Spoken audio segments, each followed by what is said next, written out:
All right, so I've had a couple people ask me about the project for this week, which is designing your own facility. So you're gonna have to decide, first of all, what kind of facility you want. So let's just say you're gonna take a jail, a prison, rehabilitative, or a medical facility. Now, I'm gonna be honest with you, I don't know a whole lot about medical facilities, don't know what that means. I've never seen one. I know that uh, penitentiaries, federal prisons, they have facilities that are specifically for medical. But I have never, I don't know enough about them, so I'm not going to talk about it. So, one of the things that I do want to talk about is whether you choose a prison or a jail, what are you going to look at? So, I'm just going to come from a perspective of if I was going to design this myself, right? If I was going to do this PowerPoint, how would I do it? And what am I looking for? Okay, so I want to look for, are you going to fulfill the needs of whether it be if it's the state, if it's the county, are you going to, or if it's federal, are you going to fulfill the needs of public safety? Are you going to fulfill the needs of inmates? Are you going to fulfill the needs of the staff? So are you going to take all those things into consideration? So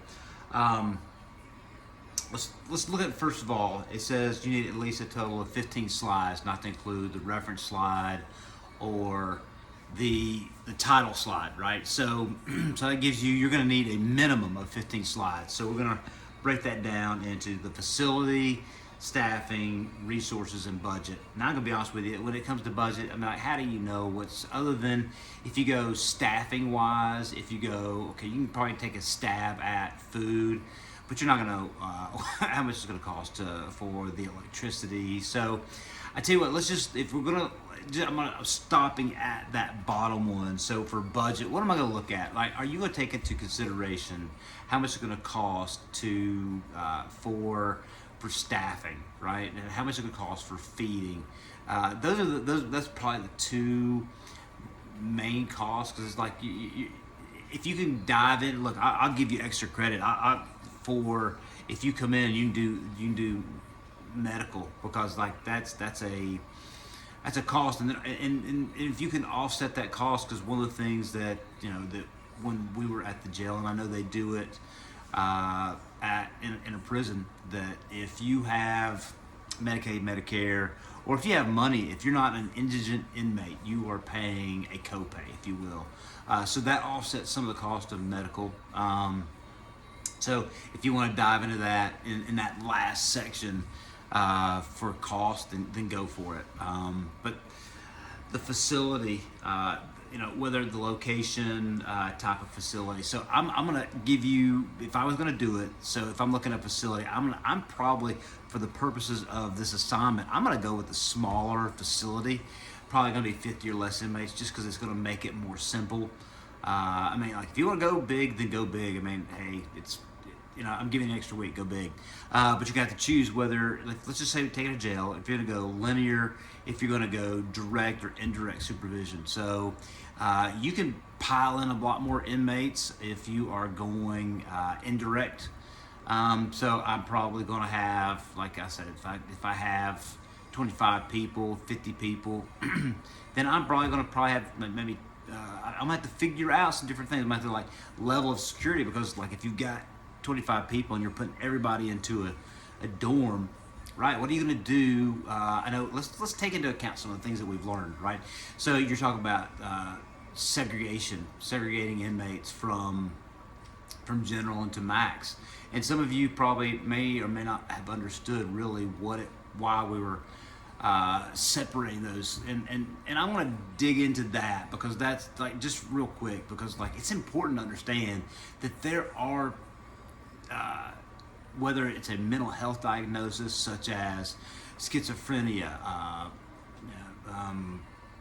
other personality disorders, that just other people in that environment don't get along with, and they're violent. There are just some violent behaviors that come out in those facilities, and so you have to segregate those. You have to be thoughtful about the rest of the general population being safe. And yes, those types of isolation do exacerbate the challenges that are in a facility. So to come back, the facility location.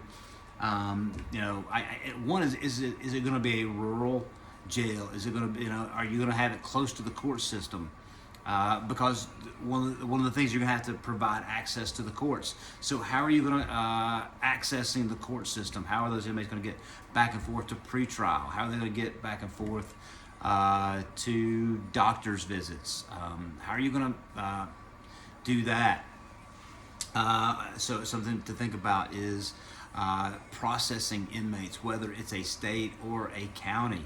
You're going to have officers who are going to be making arrests and bringing bringing offenders into a booking facility where they're going to have to be searched. You're going to have to think about things in terms of like what happens if you have to do a strip search, right? So they're going to have privacy. Where are you going to do that in your intake? You're going to have. Are you going to separate it from your other parts of your intake? So you're going to think about the intake process. You're going to think about the outgoing process of people being released from jail or prison. What are you going to do for that? You got to take into account a lot of federal mandates for access to the courts in terms of their attorney, right? So and things, those are going to have to be private conversations that between the inmate and his attorney, and you have to, okay, how am I going to have an attorney visitation? And they're going to have visits with family. So how are you going to set that up in a safe environment? So those are some things that I want you to think about. What just in terms of classifying inmates based on behaviors. Are you going to have one classification officer? Are you going to have any? Are you just going to are you going to have offices for admin? You have the facility administrator, there's just a lot of different things. How are you going to run your jail or prison? Are you going to, so you got to think about those things. What are those day-to-day things in the operation? That's what I'm kind of wanting to see in that. So the design, security level, and if you guys see that CPTED, that is crime prevention through environmental design. So I didn't necessarily build this. I'm not really sure why CPTED got put in there, crime prevention through environmental design. I'm trying to really focus and think about why would I have to have that. But you have to be cognizant of cameras outside the facility, knowing if people who are the people coming in and out of your facility, right? So. And you may have 5 or 6, 7 slides, and I would not pack everything into one slide. I'd probably have 2 ideas on each slide. If I were you, you don't want it to be too busy. So if you're going to have, I just wouldn't make it. I wouldn't put 6 or 7 ideas on one slide, try to pack it in. It's better to have 40 slides that has 1 or 2 ideas than to have 15 slides with 6 ideas. Anyway, staffing, necessary manpower. Again, you're gonna have to do some research, and I'm gonna send. I've got the jail standards.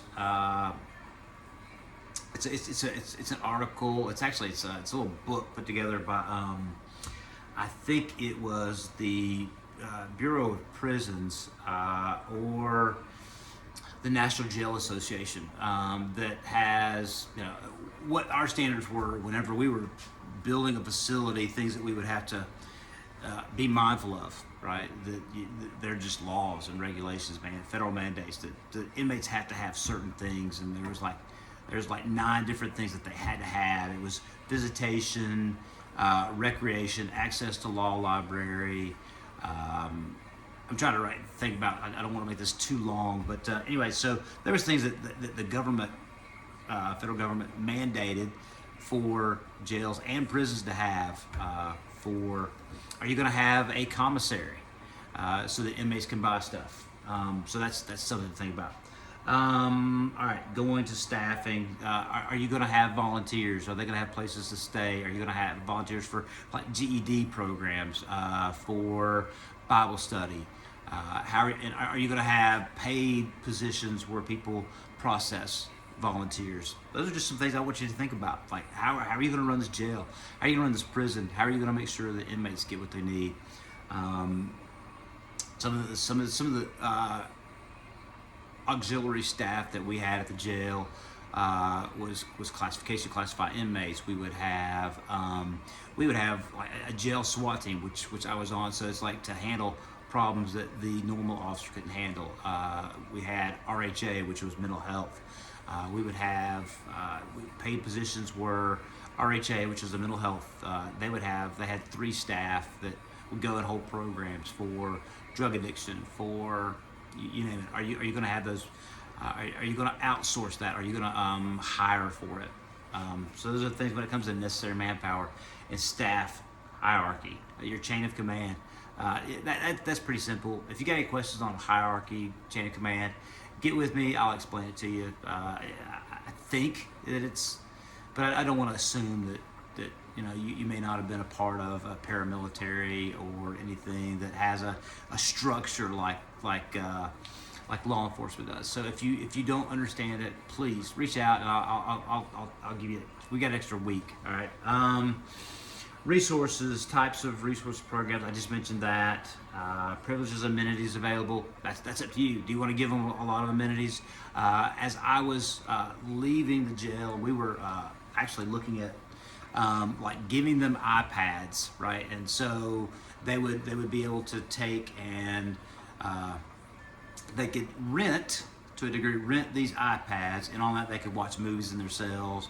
They could, but at a cost. So the jail was making money on these things. They would make money on if the inmates were making phone calls, because those are every phone call an inmate makes is a collect call. So you can start like looking at different things. If you want to look at ways for a facility to make money, one of the things that we did, we had federal inmates that we would house and at like $100 a day, right? So, and we would have probably somewhere upwards of 150 inmates that were federal inmates, and so that was a revenue generating. So think about things. Maybe you look at ways to generate revenue, and that creates some programs and some benefits for inmates that but be careful about giving inmates benefits, right? Because one of the things that if there's not a neutrality with those benefits, though everybody could get them, then you're giving some actual I'm trying to think what the word is, but you're going to give them things that just inequality, right? So you got to be careful with what you're giving. So let's go to this last part. Oh, I just went way too far. Budget. I mentioned this located at the end of the presentation. Develop 2 separate budgets. Develop budget to build your facility.